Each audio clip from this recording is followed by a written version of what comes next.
ମାଉନ ଏରେ କିସ ହଉଛି?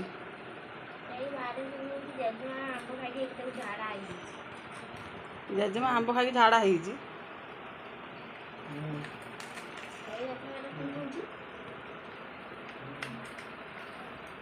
ପେଟ ଯନ୍ତ୍ରଣା ହଉଛି।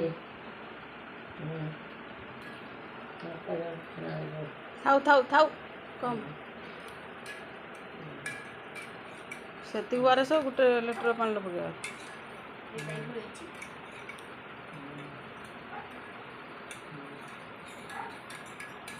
ଜେଜେମା କେତେ ଆମ୍ବ ଖାଇଛି?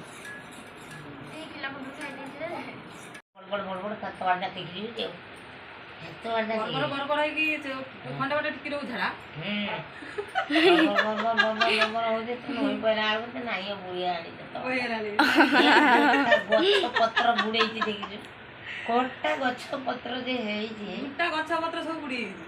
କିସ କରିବୁ ହଜମ ହଉନି କେନ୍ତା ବର ହଉଛି ହଜମ ହଉନି ତା ଗୁଟା ଗୁଟା ବାହାରୁଛି ଆଉ ଯାହା ଖାଇଲା ବେଳୁ ଗୁଟା ବାହାରୁଛି ଆଉ ହଜମ ହଉନି ଆଉ ବେଶୀ ଆମ୍ବ ଖାଇଛ ପିଚିକାରି ମାରି ଦଉଛି ଆଉ ଏ ଗରମର ଆମ୍ବକୁ